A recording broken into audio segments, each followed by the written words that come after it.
নজর রাখবো পরবর্তী সংবাদে। 25শে বৈশাখ কবিগুরু রবীন্দ্রনাথ ঠাকুরের জন্মজয়ন্তী এবং এক্ষেত্রে ভোরের আলো ফোটার আগেই সোনামুড়া মহকুমার কাঠারিয়ার বাণিজ্যিক এলাকার বুক চিরে যাওয়া সোনামুড়া বিলুনিয়া বাইপাস সড়কে চলছিল প্রভাত ফেরি।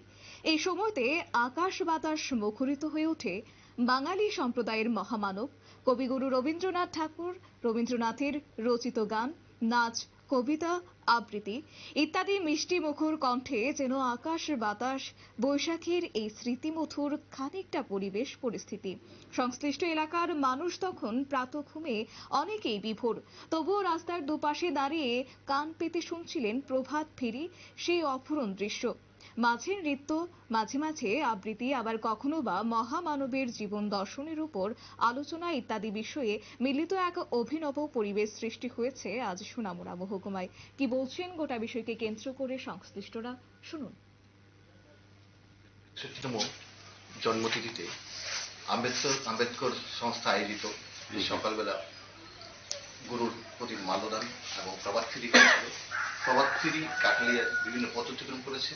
আমি আজকে শান্তি পেয়েছি, আনন্দিত পেয়েছি এই সেই প্রভাত ফেরিতে অংশগ্রহণ করার জন্য। খুব ভালো লেগেছে। আসলে বাঙালির যে ঐতিহ্য, বাঙালির মেন অ্যাসেট আমাদের পরপুরুষ, যিনি নাকি সারা বিশ্বে বাঙালিকে পরিচিত করেছেন তার লেখনীর মাধ্যমে। আমাদের দেশে সাহিত্যের মাধ্যমে যিনি নোবেল পুরস্কার দিয়েছেন, সে আজকে কবিগুরু বিশ্বকবির জন্মদিন। এই জন্মদিনে আমাদের প্রত্যেকের উচিত এটা প্রত্যেকের পালনা করা।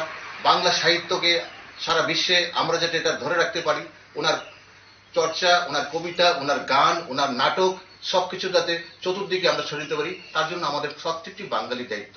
তাই আজকের এই প্রভাত ফেরিতে আমাদের যে সুন্দর একটা প্রভাত ফেরি করেছেন আম্বেদকর সংস্থা, তাদেরকে আমি ধন্যবাদ জানাচ্ছি। এবং মানে এটাও বিষয় আজকে সন্ধ্যার সময় সংস্থার তরফ থেকে অসীমবাবু এবং মৌসুমী দিদিমণি, যিনি উনি সভাপতি এই কালচারাল প্রোগ্রাম, উনি একটা আয়োজন করেছেন আজকে একটা সাংস্কৃতিক সন্ধ্যা কবিগুরুর নামে।